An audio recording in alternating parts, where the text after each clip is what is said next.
News Corp columnist Angela Mollard and entertainment reporter for news.com.au Bronte Coy.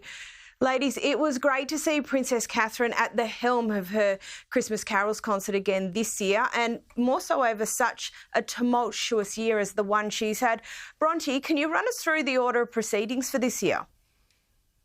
Yes, as you said, this was such an exciting event. In the lead up, there was so much excitement here in Britain and all over the world, and absolutely wall-to-wall coverage of the event itself, which we will see broadcast on Christmas Eve. But we know how it went. We saw Kate arrive, and she looked wonderful and festive in her red coat with black bow. She was greeted by the Dean of Westminster, and we had the other royal arrivals then. The Dean of Westminster was running the service. We had some carol performances by artists like Paloma Faith and Olivia Dean and Gregory Porter.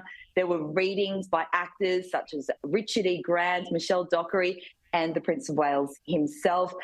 It was just a really beautiful service. There was also a ballet performance. So the whole thing seemed to go off without a hitch, and it was just wonderful to see Kate back front and centre. There were some concerns a few months ago that, you know, she may not be able to run this event that she loves so much, but there she was looking great, and it all seemed to go off without a hitch. So it was wonderful to see.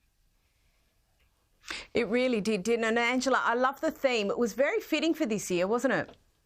It absolutely was, Caroline. It was kindness, it was empathy, and it was being there for each other. And the most memorable thing for me was the illustration on the front of the Order of Service, which was absolutely beautiful. It was by Charles Mackesy, and it says there, "How did I help? You were by my side, which was everything." Now, to me, this message is very universal. It's designed to appeal to all the carers and all the people that have worked so hard behind the scenes and never, you know, their work is just that quiet, unseen work. But it was also a message, I interpret it this way anyway, to William. It was Kate saying to William, "You were there and you were there for me." And I don't think we've seen the royals give such a personal message. I mean, this is not really, you know, they don't usually get down and personal with it. They keep things fairly opaque. But on this occasion, I think it really signalled what's important to them. And kindness, family first, is going to me, it felt like there was an alignment with how they see themselves to be going forward. When they, of course, eventually take the throne, when William is king, his monarchy has to stand for something. He's talked a little bit about that little R royals instead of capital R royals, denoting that he's going to get down more with the people. Well, this illustration to me said, we really understand people and we really understand what's important to our family. And that's about being close, about the three children being close to their parents, to their grandparents, and family first, so that it's sort of that the difficulties with their family, I got a sense they very much want it to end with them, that when they have their children are growing up, so they want them to lean on each other and support each other as well. And I think that there just helps with the relatability that we talk about, obviously, all the time on this show. And Bronte, earlier in the week, and probably not necessarily so relatable for everyone, but the King and Queen hosted the Emir and Sheikha of Qatar. A great opportunity for some soft diplomacy with the Middle East.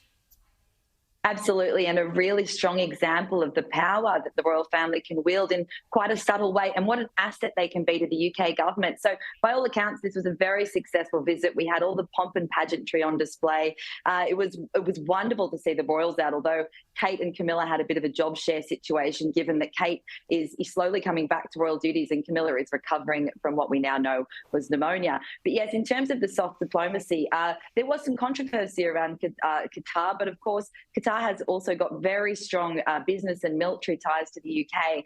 And so it was a very important visit. And the Qatari royals were so warmly welcomed by the British royals. And at that state banquet, Charles spoke so in such a heartfelt way to him, and actually praised the Emir for the work that he'd done in helping to mediate and broker peace in the Middle East, given the current crisis there. So at the end of the day, it did appear to be a very successful visit. And again, you know, there's a lot of conversation around the role that the royals can play, but here we're seeing them deployed so effectively in working with the UK government in a way that it just indicates the power of having a nonpartisan head of state and how that can be used so effectively.